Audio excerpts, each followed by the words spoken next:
Welcome back into the channel, everybody. So glad you could join us for another name brand, off brand, and we're going to tell you why you should be buying into Dak Prescott more than you should be buying into the name brand of Joe Burrow right after this intro.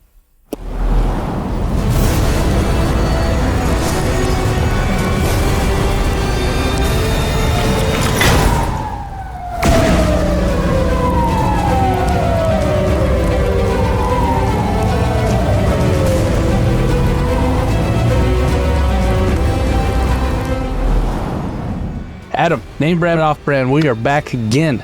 So back. We killed CJ Stroud last week. Are we going to do it again to Joe Burrow? Well, I'll be interested to see if we do, probably. But I think the interesting part here is that last week felt like, okay, the name brand of CJ Stroud may be questionable relative to what the other name brands are there. I think this week's is a little different in that we'll get into the details here, but Joe Burrow I don't feel like is actually necessarily unreasonably priced. He's probably in the correct name brand range. I just feel like when we start looking at it, it's like we have an off-brand that really is great. If you're looking at a price point comparison, if I'm getting the same exact thing, it just doesn't have a logo on it. Why am I not buying into the cheaper version of the exact same thing? I think this week, more so than anything, is Dak Prescott's a value than Joe Burrow's unreasonably priced. I think last week wasn't necessarily saying that Tua was an unbelievable value. It was that CJ Stroud's overpriced. So a little flip inverse here, but I definitely think when we start diving into these numbers, Mike, the off-brand seems to be out of place. It does. Right now, Joe Burrow sits at keep trade cut quarterback 6, while Dak Prescott is way down at quarterback 15.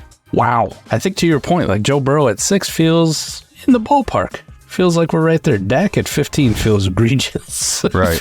Well, what are we doing? The reason I say that, when we talk about last week, who's like right next to, I believe Tua is going to be quarterback 16 in this, right? It is right behind him.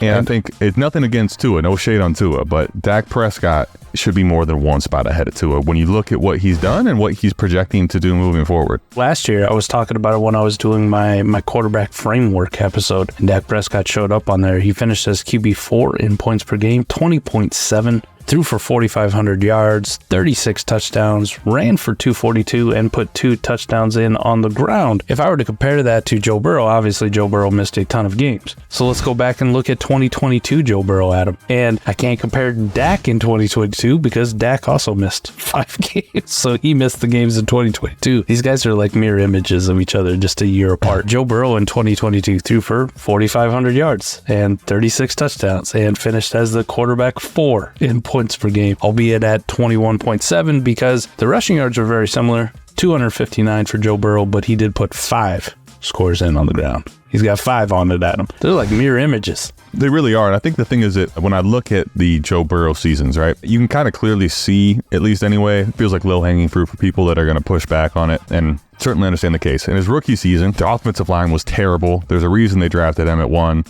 T. Higgins, while I still believe a very good receiver, without anything outside of him really, and he's very young at that time. So no chase, no O-line. The next year, obviously, you see Joe Burrow have a great season, and we started to see what he could become. And you kind of look at 21 and 22, they're really not that different. The only difference is that the scoring for of the position in 2022, Joe Burrow was like quarterback 4. But then this next year, Joe Burrow gets hurt again, and he's playing hurt from the beginning of the season. Not really the weapons were a problem around him. It's just we all know Joe Burrow was hurt and was playing that way. The crazy part to me, though, if you were to take away, outlier them, let's call it, right? Acknowledging he's been inconsistent, but throw away his rookie season and his 2023 season.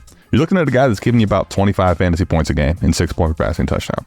If you look at Dak Prescott's numbers, 2022 is going to be the year that is kind of more the outlier because, one, you already mentioned he did get hurt, but also McCarthy at that point and the way they're running the offense, they're trying to run Zeke and Pollard like madmen. They were actually really high in the running department that year relative to what we've typically seen with Dak Prescott's offenses. You look at what we did last year with Dak Prescott and where this offense projects moving forward, there's clickbait out there probably at this point talking about Deuce Vaughn getting reps in the slot because their running back situation is so bad and they aired the piss out of the ball in the second half of the year. When I look at this, Dak Prescott overall, the last 3-4 seasons, he's given you similar to what Joe Burrow's good healthy years are. Is it really just this artificial bump because he's going to be turning 31? I get it, but Joe Burrow's 27. There's a 3.5 year difference between these guys, but it's not just 2 rounds in value. Understand this. Joe Burrow's going at the cost in the startup, for instance. The elite of the elite. He cost you an arm and a leg. Not that he's not worth a pretty penny, But Dak Prescott, now you're talking about like the secondary tier of receivers. You're talking about the Tuas. But this guy gives you the points per game, high-end upside, where he was, the final 11 weeks of the season, the singular best scorer in the game. We've seen Dak Prescott actually at multiple times be in the elite tier, despite not being the highest runner. So it just seems like it's very misappropriately valued on the Dak Prescott side. Not saying that Joe Burrow's not great. It's just, it's almost the same thing. He's just a little older and way more discounted. One of the things that highlights this for me is when I look at the spike week sheet for these guys, Adam. You talked about Dak Prescott towards the second half of the year after the bye. You talked about it when you were talking about buying CeeDee Lamb and like what that pace was on for. Dak Prescott did all his work from week 6 on. The first 5 weeks were atrocious. He didn't register an above average week at all. But for the rest of the year, outside of week 15, where he was quarterback 32, this guy was either above average or spiking, and he was spiking at 7 times in those 11 weeks. Think about that. Joe Burrow, the season before, when he had that little bit of a better season, very similar. That's a full season, though. Joe Burrow only missed 2 games to bye, and then he did not play in week 17 in 2022. But he put up 6 spikes and 14 above average weeks. The only 2 weeks he didn't make above average were week 2 of 2022 and week 8. So if you look at it and you go, if this offense were to continue, if you were to extrapolate this out for a full season, Dak might have ended up with like 9 spikes, 10 spike weeks if he had done it for a full season. If those first 5 weeks weren't so atrocious where Mike McCarthy was like, yeah, we're going to run Tony Pollard up the middle 20 times a game. This is going to be our offense. When he made that switch and they're like, yeah, we're going to use CeeDee Lamb downfield. We're going to heavily target CeeDee Lamb. We're going to get him extremely involved. Dak Prescott could be in line for a monster season. My only hesitation for it is this offense really just revolves around what CeeDee Lamb does, which sets everything up. So, knock on wood, if there were an injury to CeeDee Lamb, it's not like Joe Burrow's situation where currently constructed with a T. Higgins on the roster and bringing in a Jermaine Burton. If something happens to Jamar Chase, like we still think Joe Burrow could thrive, I would have extreme reservations to see what would happen in a Dallas offense without CeeDee Lamb, but nobody wants to see that. No, of course not. Well, what's actually interesting about that, because I think it's hard not to agree, seeing that Pollard's gone now, the running back room is the corpse of Zeke now with Deuce Vaughn and Rico Dowdle. It's not the running game. And then when you look at the passing game, I mean, there's been some options on the rise. I think Ferguson has been nice, as Dak Prescott's been really good with tight ends historically, but obviously the catalyst and undebatably where the offense is running through is 4-288, and it's just not much else than that, right? As far as what's really making the entire defense shift. The interesting part, though, because I agree with that, and this is an if still, but let's just call the writings on the wall as far as what's actually going to happen with T. Higgins. And as currently constructed, we're looking and comparing 2022 and 2021, saying this is what Joe Burrow is. Fair. But what Joe Burrow is in those really good moments, if we don't talk about the inconsistency and the injuries, whether it was 85 or 5, and T. Higgins did a little number change for those that don't remember, he's been there. If he's not there, let's also remember Tyler Boyd has been there. Jermaine Burton now is sliding into that option role. Well, we'll see. But we don't actually have a sample size with Joe Burrow that isn't anything other than having really good weapons and him being on a rookie deal. And we're getting ready to move into the point where, not that Joe Burrow can't overcome this, but it doesn't feel like anyone's talking that same conversation. It's like with Dak Prescott, we can find the holes, we can find the errors and things, the reason to point to, well, this could happen. Joe Burrow just doesn't get any of that. Last year, the whole year, he didn't do anything for people. For the record, points per game. I mean, I'm a Browns fan, so if you take this with a grain of salt, feel free to. But quarterback 25. So he was basically a sexier version of Baker, where every week he's going out there, you don't want him to be because he's hurt. And he got hurt again. But point is, we saw him have a bad year this year, and we just assume that that's something we should write off. I'm not even saying that you shouldn't, but if we're going to talk to the point you're making, which I agree with, a CeeDee Lamb injury would be catastrophic to the Cowboys. And let's call it what it is. A Dak Prescott injury would be catastrophic to the Cowboys and CeeDee Lamb as well. And if T. Higgins moves on, there's a lot of question marks in the Cincinnati offense relative to what we saw. I mean, not to mention Joe Mixon, the Zach Moss going to be Joe Mixon. There's a whole bunch of stuff with the Cincinnati offense as well. You kind of hit it on the head. They have a lot of moving pieces, and we don't know if they're actually better or they're going to hold the line, or maybe they're worse for the Cincinnati offense. So, like you said, last year, I'm looking at it, Joe Burrow played 10 games, 1 spike week, 1 top 5 finish out of Joe Burrow out of those 10 games. It was the same cast of characters, essentially. And I understand he was injured. He had that calf to start with, and then obviously had the wrist at the end. we don't know if the Cincinnati offense is going to be ho-hum the same thing, because what if T. Higgins moves on and it's just Chase and it's a rookie in Jermaine Burton? And you mentioned it, I'm not a big Joe Mixon guy, but he'd been a steady presence in that offense for the last couple of years. Can Zach Moss repeat it? Can Chase Brown add some juice? Hell, maybe their running game is 10 times worse than we've ever seen, and they can't run the ball at all. And now no T. Higgins, hypothetically, say he gets traded or moved on from, and everybody just doubles or triple teams Jamar Chase. Is a rookie Jermaine Burton going to be that CD Lamb for Joe Burrow? I would strive to say not, and I don't think Mike Gesicki's anything a tight end. So no, and I mean, you could also make the case that maybe, if it's been good for Dak and good for CD, maybe Chase can be that guy and can be like CD, and they could be similar. But again, all of that in the range of outcomes, to me, bakes in similar upside and similar downside.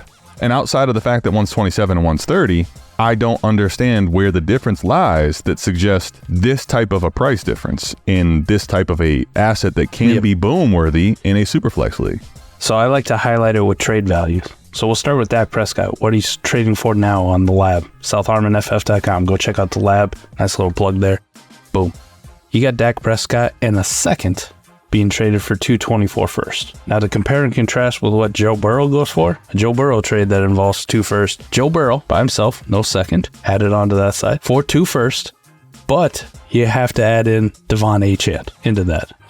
Another one of your guys, Adam. That seems like a very significant plus and a very telltale between the two. And if you want it highlighted just in 2024 picks, Dak Prescott got traded for the 109 and a 3rd round pick. Joe Burrow got traded straight up for the 101. Very different values between the two. Very. And the whole point of the show is I think the range of outcomes for both of them is very, very similar. You could have bad stuff happen with a CeeDee Lamb injury. You could have bad stuff happen with the change in offense for the Bengals, or they could both hold serve to what we have seen, and they're going to produce at very similar levels. And you can maybe even make the argument that Dak Prescott even has a higher ceiling if that offensive trend from last year were to continue for the entirety of the 2024 season. I don't think it's enough for me, and the purpose of this show is to highlight that and say there's not a Devon Achane difference adding on to a trade between the two. I understand if you want the safety and security and sexiness of Joe Burrow to take him before Dak Prescott, but ADP-wise, we're talking about a guy who is solidly in the 1st round and a guy who maybe makes it into the 2nd. Right. That's too much for me. A lot of times Dak goes late 2nd, a lot of times he'll end up actually sneaking into that early part of the 3rd round. And the trade market, shout out to the lab, every now and again you see a theft type deal where if you told me the only plus I'm getting back is Kamara and a 3rd for Burrow, that would make more sense. You're telling me that Dak and Burrow are much more similarly priced. But the reality is most of the trades that I'm seeing, like this one here, is Dak Prescott, Chris Godwin, and a 25 first. Now, Chris Godwin I don't even think that highly of anymore, but depending on your format, and a guy that could be a flex-worthy player, and then you get a 1st as well. Joe Burrow and JSN, or Dak Prescott, Garrett Wilson, and a 2nd. You're up-tiering to a totally different stratosphere from what we kind of project at receiver.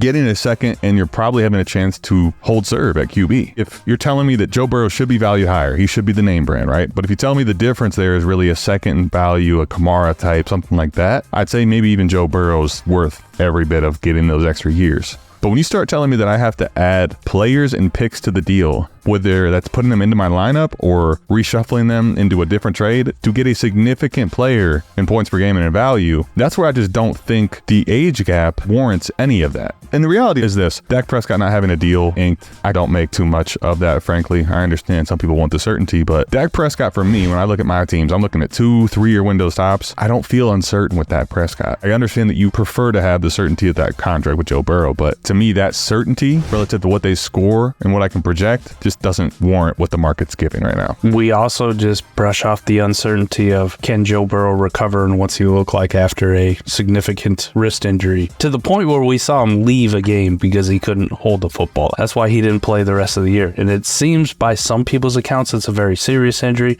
Other people brush it off and say it's a little bit more minor, but I would say that uncertainty of the contract and the wrist injury are basically the same thing. They both carry the same uncertainty going forward. Adam, I'm going to ask you, in a vanilla start 11 lineup league, if you had Joe Burrow, what would be the plus that you would get on top of Dak Prescott that you would go ahead and just push the button on? If I can get a liquid 1st, I think I'm certainly considering right there. That's probably below what the market actually reflects, but I just bankroll that 1st and save it for a rainy day or when I want to use it. When I pump Achane on that video for the record, when we look at the range of outcomes for a lot of players, Achane has tremendous league winning upside.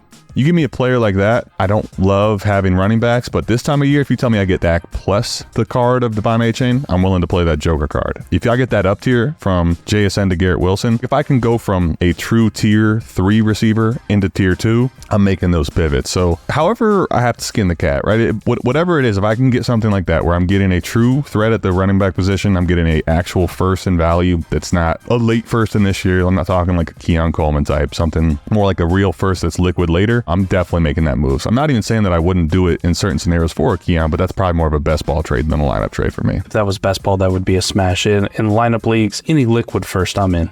I will take it. I will take it easily. For those of you who hate running backs and hate tight ends, like you should, especially at this time of the year, I would say any of those wide receivers probably in that like 10 to 30 range, just generically.